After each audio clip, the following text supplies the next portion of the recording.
Assalamualaikum anak soleh dan solehah. Bagaimana kabar kalian? Semoga kalian dalam keadaan sehat dan dalam lindungan Allah Subhanahu wa Ta'ala. Ya, ketemu lagi dengan Bu Widya. Hari ini kita akan belajar tentang kata baku dan tidak baku. Kemudian kalimat efektif dan tidak efektif. Simak video atau materi yang Bu Widya berikan kepada kalian ya. Jangan dilompat-lompat. Oke, terima kasih.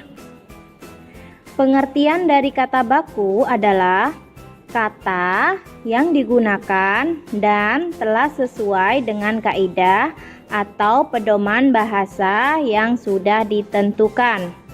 Kata baku memiliki ciri-ciri. Ciri yang pertama yaitu tidak dipengaruhi bahasa daerah. Contohnya, saya itu merupakan kata baku. Kemudian gue itu merupakan kata tidak baku. Yang kedua, tidak dipengaruhi oleh bahasa asing. Contohnya, klub pakai K itu merupakan kata baku, sedangkan klub pakai C itu merupakan kata tidak baku. Yang ketiga, bukan bahasa percakapan. Contohnya, tidak merupakan kata baku, sedangkan enggak merupakan kata tidak baku. Kata baku digunakan untuk 1. Komunikasi resmi. Misalnya, kata baku itu dipakai untuk surat menyurat antar pembaca. Terus kata baku juga dipakai sebagai wacana teknis, contohnya buku pelajaran. Kemudian kata baku itu digunakan untuk berbicara di depan umum, contohnya diskusi ilmiah, ceramah, dan lain-lain. Sedangkan kata tidak baku adalah kata yang digunakan dalam percakapan sehari-hari dan tidak sesuai dengan kaidah atau pedoman bahasa yang sudah ditentukan. Ciri-ciri kata tidak baku yang pertama biasanya digunakan dalam bahasa sehari-hari. Kemudian sudah dipengaruhi oleh bahasa asing atau bahasa daerah. Dan sudah dipengaruhi juga oleh perkembangan zaman. Bentuknya mudah berubah-ubah. Dan yang terakhir memiliki arti yang sama meskipun terkesan berbeda dengan bahasa baku. Ya, sudah jelas ya tentang pengertian dan ciri-ciri kata baku dan tidak baku. Bu Widya akan memberikan contoh kata baku dan tidak baku. Contoh yang pertama adalah aktif. Aktif, kata baku itu menggunakan F, sedangkan kata tidak bakunya itu menggunakan P. Kemudian aktivitas. Aktivitas di kata baku menggunakan V, sedangkan di kata tidak baku menggunakan F. Ada lagi contohnya, misalnya abjad. Abjad pakai D di dalam kata baku, tapi dalam kata tidak baku menggunakan T. Kemudian antre. Antre dalam kata baku menggunakan E, sedangkan dalam kata tidak baku menggunakan I, antri. Begitu juga dengan apotek. Apotek menggunakan E di dalam kata baku, tetapi di dalam kata tidak baku menggunakan I, yaitu apotik. Ya, materi yang akan kita bahas selanjutnya adalah tentang kalimat efektif dan kalimat tidak efektif. Kalimat efektif dapat diartikan sebagai susunan kata yang mengikuti kaidah kebahasaan secara baik dan benar. Kalimat efektif itu mempunyai 4 syarat. Ada 4 syarat kalimat efektif. Yang pertama, sesuai dengan EYD. EYD di sini maksudnya ejaan yang disempurnakan. Sebuah kalimat efektif haruslah menggunakan ejaan maupun tanda baca yang tepat. Kemudian yang kedua adalah sistematis. Sistematis di sini maksudnya sebuah kalimat yang memiliki susunan subjek, predikat, objek, pelengkap, hingga keterangan. Dan yang ketiga adalah tidak boros dan bertele-tele. Jadi jangan sampai kalimat yang kalian buat terlalu banyak menghamburkan kata dan terkesan bertele-tele. Pastikan juga susunan kalimat yang kalian rumuskan pasti dan ringkas agar orang yang membacanya mudah menangkap gagasan yang kalian tuangkan. Kemudian yang terakhir atau yang keempat itu tidak ambigu.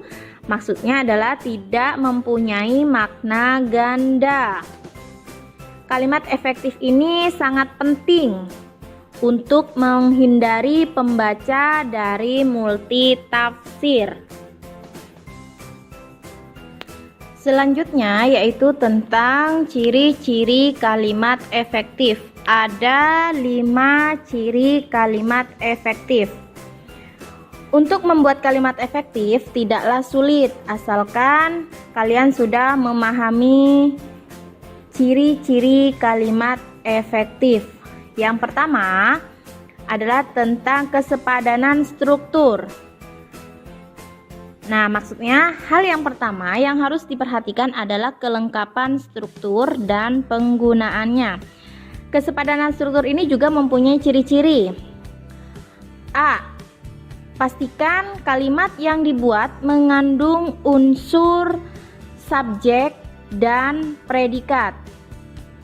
Terus yang B, jangan menaruh kata depan di depan subjek. Contohnya, bagi semua peserta diharapkan hadir tepat waktu. Itu tidak efektif. Yang efektif adalah semua peserta diharapkan hadir tepat waktu. Itu efektif ya.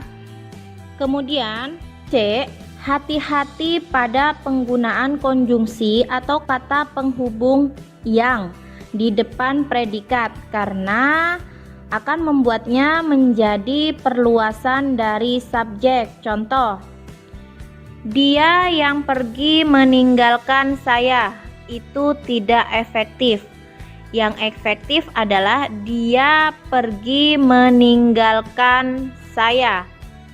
Ya, yang D, tidak bersubjek ganda. Bukan berarti subjek tidak boleh lebih dari satu, namun lebih ke arah menggabungkan subjek yang sama. Contohnya, adik demam sehingga adik tidak dapat masuk sekolah. Itu tidak efektif karena adiknya diulang. Yang efektif adalah adik demam sehingga tidak dapat masuk sekolah. Jadi kalau subjeknya sama itu tidak perlu diulang, hanya satu saja. Ciri kalimat efektif yang kedua adalah kehematan kata. Kalimat efektif harus ringkas dan tidak bertele-tele. Kalian tidak boleh menyusun kata-kata yang bermakna sama di dalam sebuah kalimat.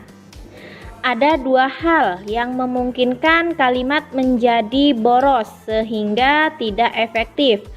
Yang pertama menyangkut kata jamak dan yang kedua mengenai kata-kata bersinonim. Untuk menghindari hal tersebut, Bu Widya akan memberikan contoh mengenai kesalahan dalam kata jamak dan sinonim yang menghasilkan kalimat tidak efektif. Contoh kata jamak. Para siswa-siswi sedang mengerjakan soal ujian masuk perguruan tinggi. Ini tidak efektif. Yang efektif adalah siswa-siswi sedang mengerjakan soal ujian masuk perguruan tinggi. Ketidakefektifan terjadi karena kata para merujuk pada jumlah jamak.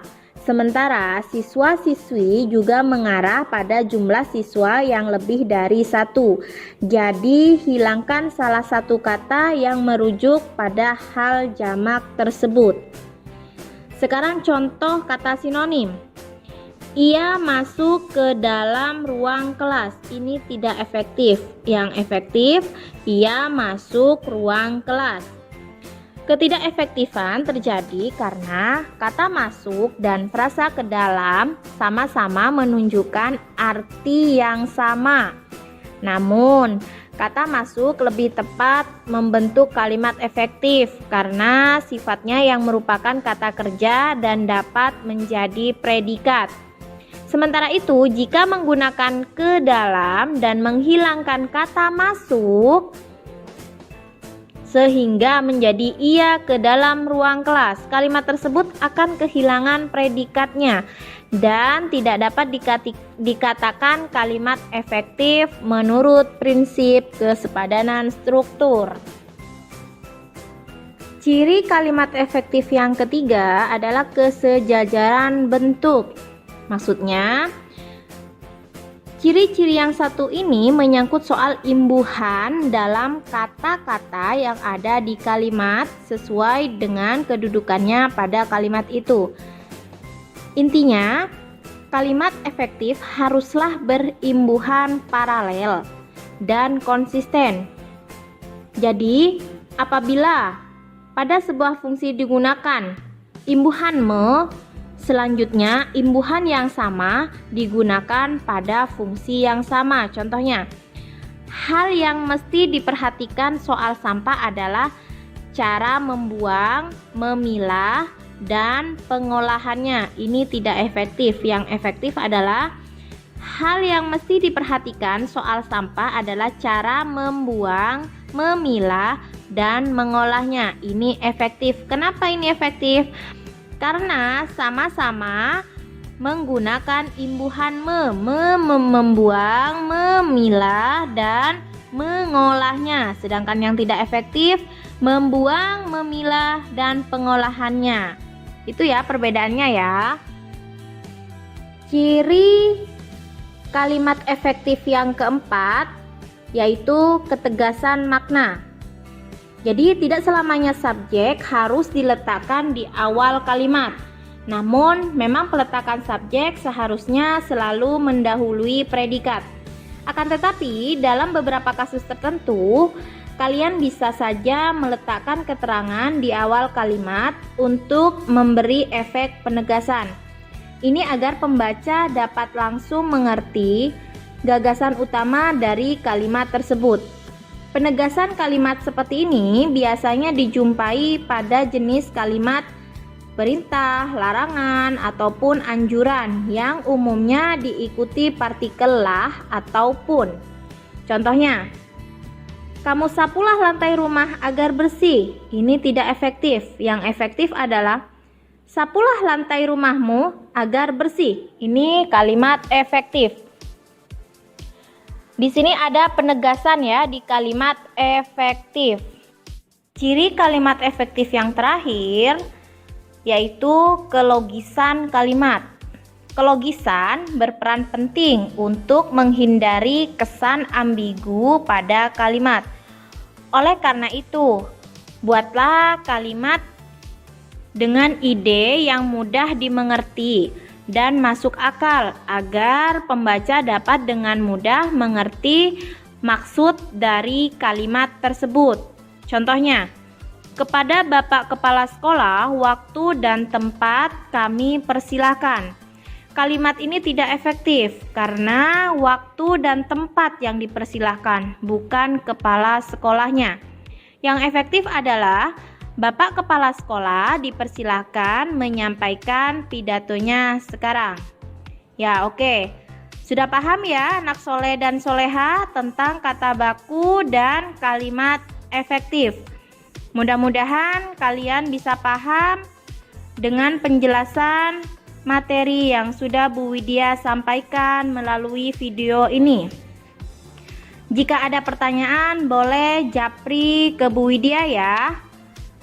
Ya, tetap semangat, jaga kesehatan. Jangan lupa sholat 5 waktunya. Wassalamualaikum warahmatullahi wabarakatuh.